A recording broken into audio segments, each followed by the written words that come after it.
While historians are unsure of the exact date of their arrival, most believe that Aborigines came to Australia from Asia sometime between 50,000 and 120,000 years ago. The Aborigines started out as a coastal people, but over time they moved inland by ways of river and lakes, with some of them settling in the deserts of Australia. The Aboriginal way of life was centered on their love of their local territories. They believed the land not only gave life, it was life. The Aborigines were a hunting and gathering people. They belonged to large tribes of sometimes as many as 1,000 people, but mostly would stay in small sets of only 20 to 30 people. They would travel within these small sets to different areas when resources were depleted, but they always stayed within their own land. The Aborigines were mostly peaceful people.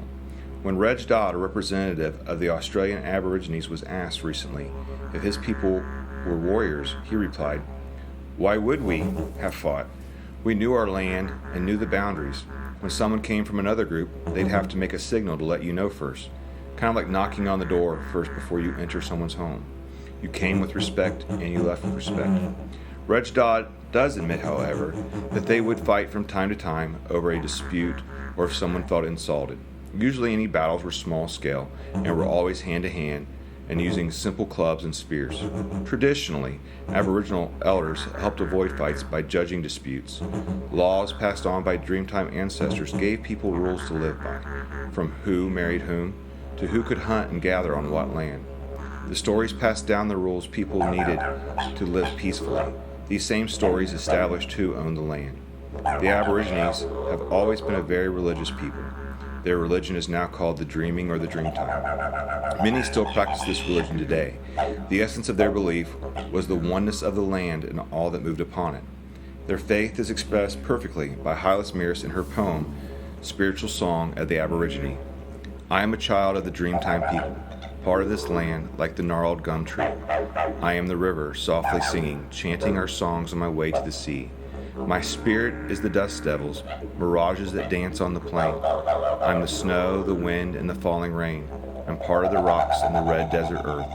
Red is the blood that flows in my veins. I am eagle, crow, and snake that glides through the rainforest that climbs to the mountainside. I awakened here when the earth was new. There was emu, wombat, kangaroo. No other man of different hue. I am this land, and this land is me. I am Australia." The Aborigine way of life stayed unchanged for thousands of years until the arrival of Lieutenant James Cook in 1770. Lieutenant Cook claimed the east coast of Australia in the name of Great Britain and named it New South Wales. In 1788, the British colonization of Sydney began. With the colonization, the British brought chickenpox, smallpox, influenza, and measles. The British next began appropriating the land and water resources. The British looked at the indigenous people of Australia as nomads with no claim to any land and drove the Aboriginal people off the land they had lived on and loved for thousands of years. By the 1900s, the Aborigines population had diminished from approximately 750,000 people when Lieutenant Cook first arrived to only 93,000. During the first half of the 1900s, many Aborigines worked as sheep herders, cattle herders, and stockmen.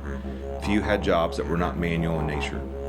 Few Aborigines had the right to vote, and even fewer took advantage when they did have the right. As many as 500 Aborigines fought for Australia during the First World War, and many more served during World War II to protect Australia's borders from Japan. Today, there are over 400,000 people who identify themselves as Aboriginal in Australia. But despite having equal rights, they are still viewed as second-class citizens. The Aborigines, for the most part, have ingrained themselves in mainstream Australia. However, 24% of the Aboriginal population still live in remote areas like government settlements, reserves, and missions. Despite numerous initiatives to encourage education among the Aborigines, only 70% complete the 7th grade, and only 40% ever graduate from high school. Unfortunately, much like the Native Americans, Aborigines battle with alcoholism. Aborigines are 3 times more likely to be an alcoholic than their non-native counterparts.